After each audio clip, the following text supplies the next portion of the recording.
All right, welcome to the latest episode of the Five Guys here on the Five Reasons YouTube channel. Hello to everybody tuning in here.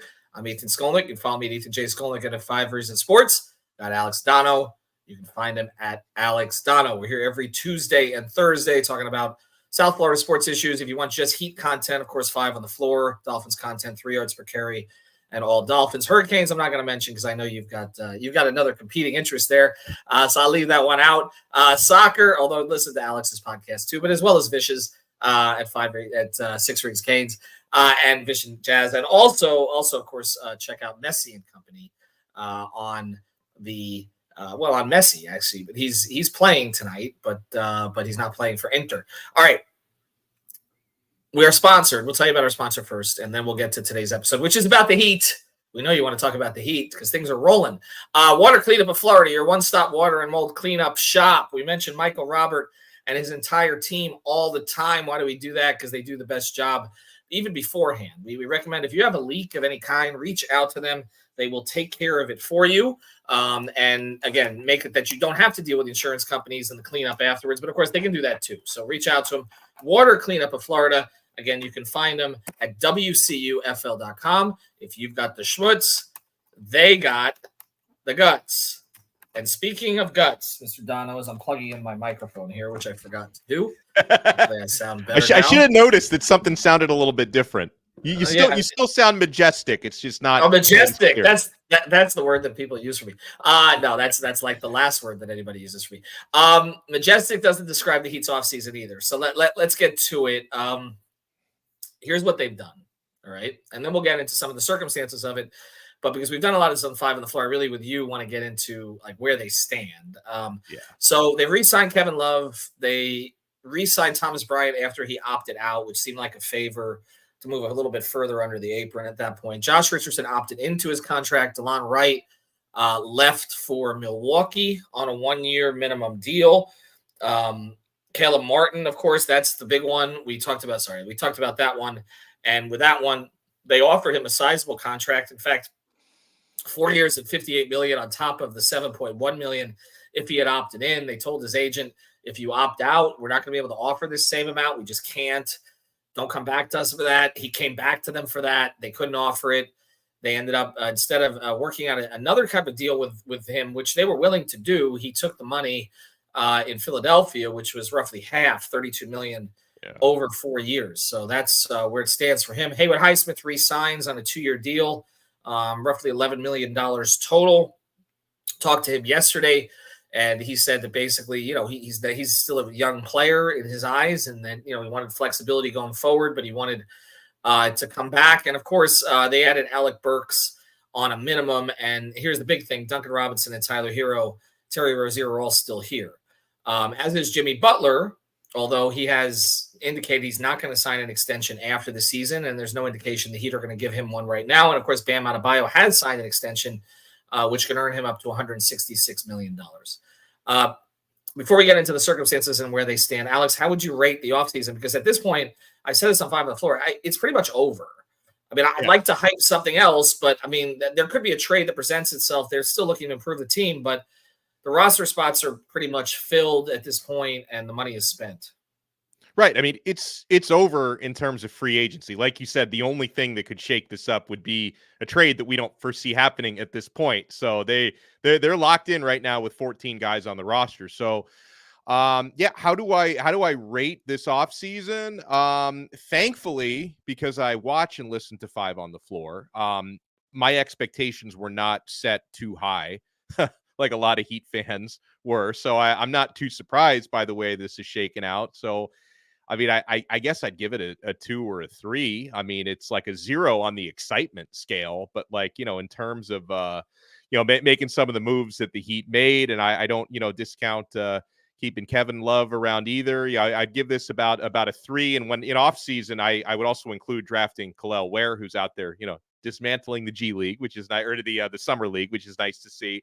I don't know. We'll see how much he contributes this season. So no, it's a 2 or a 3 off season, Ethan. And part of that is, we had some hopes heading into it that maybe there was a big trade to be made. Unfortunately, Donovan Mitchell did not become available like a lot of us hoped. And so, basically ran it back, but you could argue from a transactional standpoint with losing Caleb Martin, your roster has gotten worse. So it's like running it back, but not even completely running it back because you've just lost a really important piece.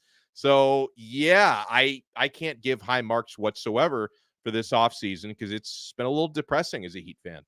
Well, it's Brady said, it's kind of like running it back harder. Although when I talked to somebody inside the Heat yesterday, they asked me what running it back means because they say there's only, I think, 7 players left from the finals at this point, which does indicate some change. I think I think to a lot of fans, running it back just means Tyler Hero's still on the team. Like that's kind of what it feels like. I honestly, and I mentioned that to someone, and he kind of laughed because I think they're aware of that as well. And I think that situation has gotten a little toxic with fans, and I feel bad for Tyler in that regard, honestly. But look, they knew that free agency was not going to be beneficial to them pretty much once they made the Rozier trade. The Rozier trade, when they decided not to let Lowry's contract expire, then they were essentially in a situation where, they were filling that slot. And not only that, but it made it harder to make a trade because you gave up a first round pick. Yeah. I don't, again, the Rozier trade, most people at the time were in favor of it. Heat fans wanted them to push forward to help Jimmy. If they hadn't done anything, like let's say they traded Caleb Martin at the time, I think Heat fans would have revolted. So, again, I understand kind of, I understand the frustration with the lack of movement, and we're going to get to that with the rest of the teams in the East in a second. But I also, there were a lot of this was circumstantial again. And I people say I'm carrying water for the front office. It's just the reality. They're not going to go into the second apron. So we knew what that meant. And if you look at the teams that acquired players during this stretch, most of them were not in the aprons yet. And that's just kind of the way that the new CBA is designed. Now, are the Heat going to be stuck in this place forever? I don't think so. Like over time, they are accumulating more things that they can work with, particularly these young players that they're drafting that it seems like they're hitting on, whether it was Jaquez or Jovic or now Ware, and we'll see what Larson becomes as well, or Kashad Johnson maybe becomes a playable piece and maybe a tradable piece down the road. Who knows? But I'm just saying, like, I understand the frustration from Heat fans who just want to see change. But some of the change they're talking about, like go get Zach LaVine and pay him $50 million. Like I don't, Trae Young, like I understand the guy's been, multi-time All-Star. His skill set on offense would certainly help them defensively, of course not. But again, is that the amount of money you want to commit to somebody?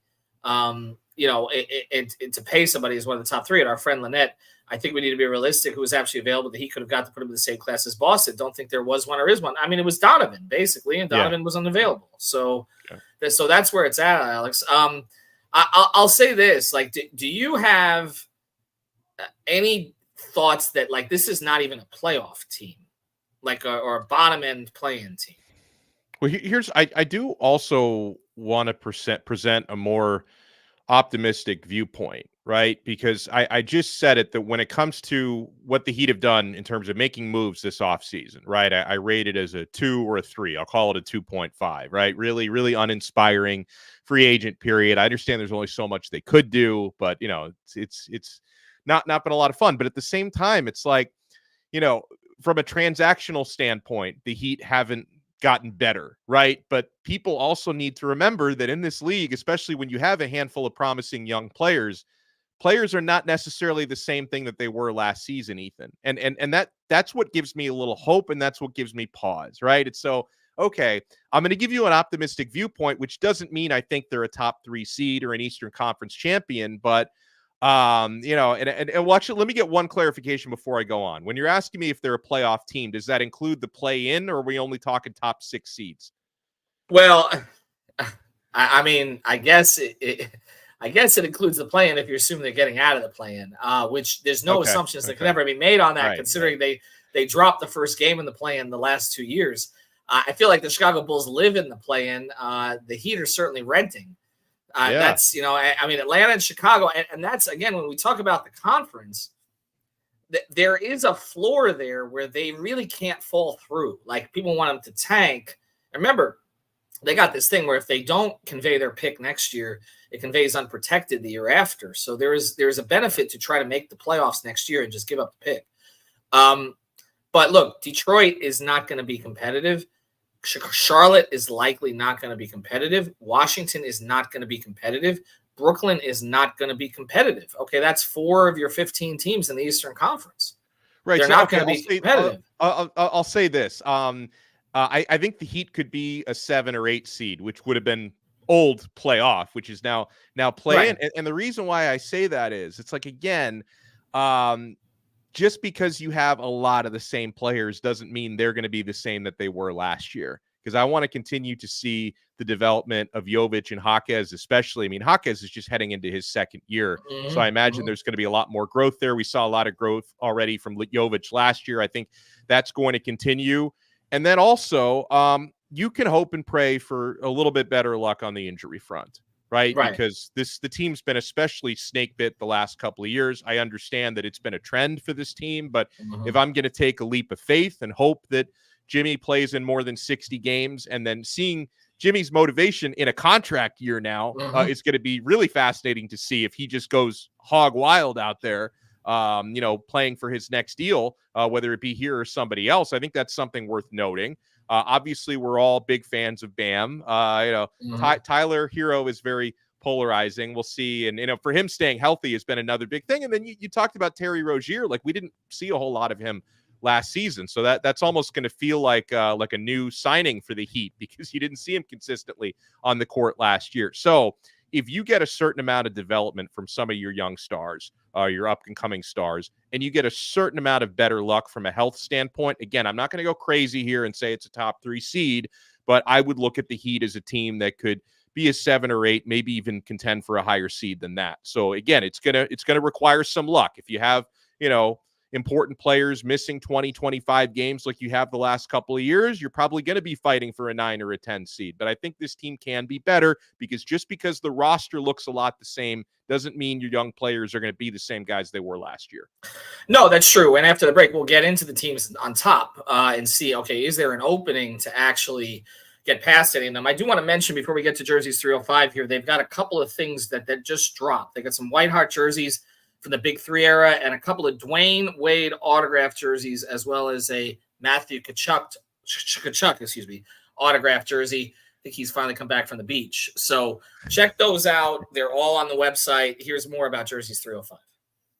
Hey, it's Ethan Skolnick for the 5 Reasons Sports Network. We've got a great new sponsor that fits with us perfectly. It's called jerseys305.com. That's jerseys305.com. This is your home for dead stock and vintage jerseys from the Heat, Panthers, Dolphins, Marlins, and the other local teams. Their mission was born from a passion for wearing jerseys of the old styles and the past players. Jerseys 305 aims to make every fan stand out from the crowd with unique pieces that you don't commonly see anymore. Maybe 10, 15, 20 years ago, but not today. And Jerseys 305 was created by the fans, for the fans. They're diehards just like you. In fact, they're probably listening to this episode right now. So check them out, Jerseys 305, their partnership with 5 Reasons Sports, celebrating with a 10% discount on the next purchase using the code 5 at checkout.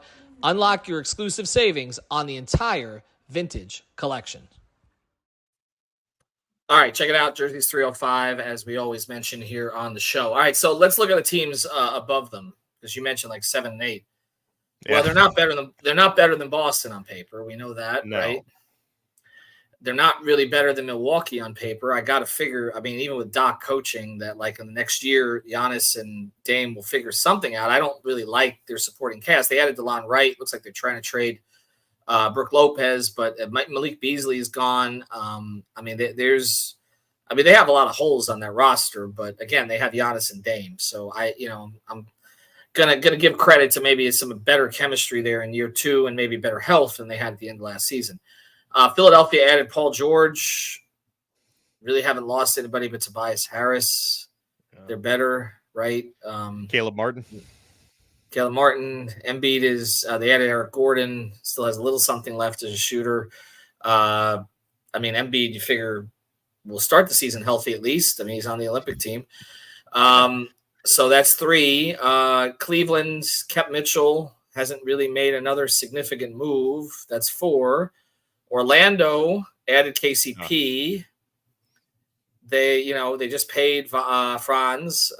Paulo's developing into a real star. That's Yeah, I 5. think it's one of those situations The where like Knicks, Orlando and the Knicks as well. I think the Knicks and Orlando will both have a better regular season than the Heat, more than likely. But then, those are the types of teams you'd like to see in the playoffs if it could shake out that way. And if yeah. Jimmy's healthy, but yeah. I haven't gotten to Indiana yet. They were in the conference final. Yeah. A little fluky, but they were in the conference final. We figure Miami probably on paper is better than Atlanta and Chicago.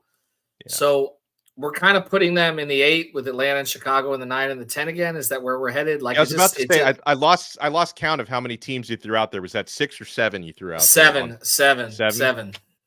That at least would enter the season, I think, with Vegas, and I haven't seen the latest numbers, but with Vegas putting them ahead of the Heat. Now, I think that some of that will be misguided because I do think, like you said, I think they have higher ceiling young players than they've had before, and that coaching staff will improve them. And I also think that, and again, they're counting on this. They're getting contract year Jimmy. Like, we should print those T-shirts. He's going to be more available and he's going to be more motivated. So I think you add those things together, you're kind of like, okay, they can possibly scale 1 or 2 of those teams. But I think to say that they're a top 4 seed right now, I think would be overly optimistic. I have a hard time getting there. And look, that's not where the Heat want to be. I mean, this whole thing, like Spo said last year, like, we're not here to be a play-in team. This is, it's kind of embarrassing, and it's the worst place to be in the NBA. Like, you don't want to be like, well, it's worse to be at the bottom if you're running competently, like a lot of those teams that have been in the bottom for a while, like Detroit, for instance. But you'd rather be like at the bottom, like San Antonio was last year, where you've got really high ceiling players and good management. And if you just add the right pieces, you can scale quickly, or like OKC was a couple of years ago. Like, that's kind of, you're okay being there, better than being in this 7 to 9 to 10 area. They know it. Like, that's the thing, Alex. And I'll let you close on this. They're not delusional about this. Like, they know this is not a championship contender. I'm not hearing that from anybody inside. Like, I'm not hearing we have a championship contender. They feel they have a good core. They've added some good pieces. They've got some young players with upside, and they have increasing flexibility as time goes forward to try to pounce on the right opportunity. But I don't think that they believe they're a championship contender. I mean, I think that the Heat are the type of an organization, and you appreciate this when they're on top. They're not on top right now, so fans get frustrated. They don't take big swings unless they know it's worth the risk of doing so, right? That this is not the type of organization that's going to make irresponsible trade offers or offer way too much money for certain players. Obviously, the top players, it's a max anyway. It's not really negotiable, but they tend to be pretty conservative with the way that they deal. And the plus side of that is, hey, like, once in a blue moon, you make these gigantic deals that other teams could not have pulled off. We know, of course, all the ones that Pat Riley has done over the course of the last 30 years, but then, you're not going to take big swings if you don't feel like there's too much of a risk of a big miss on that. And so you get stuck in purgatory a little bit. And I saw, Ira made a column this week that the headline was payroll purgatory, talking about what the Heat are in right now. You are in a tough spot, and it's why you've been unable to make these big swings, without being completely irresponsible to do so. And I also think that, Heat fans are not accustomed to being in this position where you are relying on a team that, like you put it, has maybe more young, promising pieces than they usually. We're not usually in that position. Obviously, there have been young players that have developed on Miami before, but to have this many at once and to count on these guys making a leap, no, usually we're in a position where you're making certain big deals and you're tweaking the roster and you're bringing in veterans. That's just kind of been the Pat Riley DNA over the years. Like, we're not usually this young, right? And so Heat fans are not accustomed to being in this position where, like, hey, we might end up being better than we think we are because we've got this third-year guy, this second-year guy, and this rookie, these rookies who are about to maybe take a step forward. Like, that's the sort of unknown that we're not really accustomed to. But then at the same time, we love to praise, rightfully so, Eric Spoelstra and the organization for the culture and the development. So if you can praise that, you should also account for the idea that maybe some of these players can turn into superstars here. And I get it. We've seen it not work out because I think now we have a pretty good idea of what Tyler Hero is, right? I mean, a few years ago, people would have thought, hey, maybe he's going to be a superstar. He's not a superstar. Like, he could be maybe, a third or fourth piece on a championship team. We know who he is now, but it doesn't mean Jovic can't be a superstar. It doesn't mean Kalel Ware can't be a superstar. So we're in territory we're not used to being in, because usually the Heat have that veteran roster that's already ready to go. We're in different territory than what we're accustomed to. Yeah, and look, it's been mentioned in the comments here. Like, I mean, the cost of doing business to get a pseudo superstar like a Mikal Bridges, who's not even a superstar, is like 5 first-round picks. I mean, this is, the game has changed on them a little bit, and people are going to say Pat's behind the times. Pat said like 3-4 years ago, this wasn't about free agency anymore. It was about getting the guy a year early, but they just haven't been able to get the guy. And unfortunately, again, with the new CBA, there are guys who are not the guy, who are paid like the guy. And then you have to make a decision, like, is that what we want on our roster? And I just keep coming back to last year, and everybody, or a lot of people, wanted Bradley Beal at $57 million with a no trade clause. And that would have been disastrous. It would have been disastrous, right? And I think Zach LaVine would be disastrous. And Trae Young, again, I could be talked into, but I understand both sides of that argument. I just, change for change's sake is one thing. People are frustrated, again, that Tyler is still there, that Duncan has been talked about but not moved. The Rozier Hero thing probably ain't going to work. I understand all of it, but I also look at each individual situation, and I'm like, all right, sometimes the move you don't make is better than the one you do. I mean, some of the stuff, exactly. And we talked too about Rozier, and the thing about Rozier is that, again, most people wanted that trade to be made, and now you look back, and the unintended consequence was it took him out of free agency. I mean, so that's, it's just that's the tough thing about it, Alex. And where do I have them? I don't have them where they belong. I'll say that. I don't have them where they belong. I don't think it's desperate. The same smart people who were there are still there. I just, this season to me looks like kind of a march to stay out of the play-in. And I'm dreading hosting 82 podcasts related to that. So that's kind of where I'm at. Alex, we appreciate it. We'll be back on Thursday. We'll see where we're going there. We might need to get into that Tua thing again, because training camp is creeping up. We might need to talk about that. Thanks to everybody who has joined us here. We see the comments, all that stuff. Check out the Discord as well. Jersey's 305, Water Cleanup of Florida, our sponsors. Thank you very much, guys.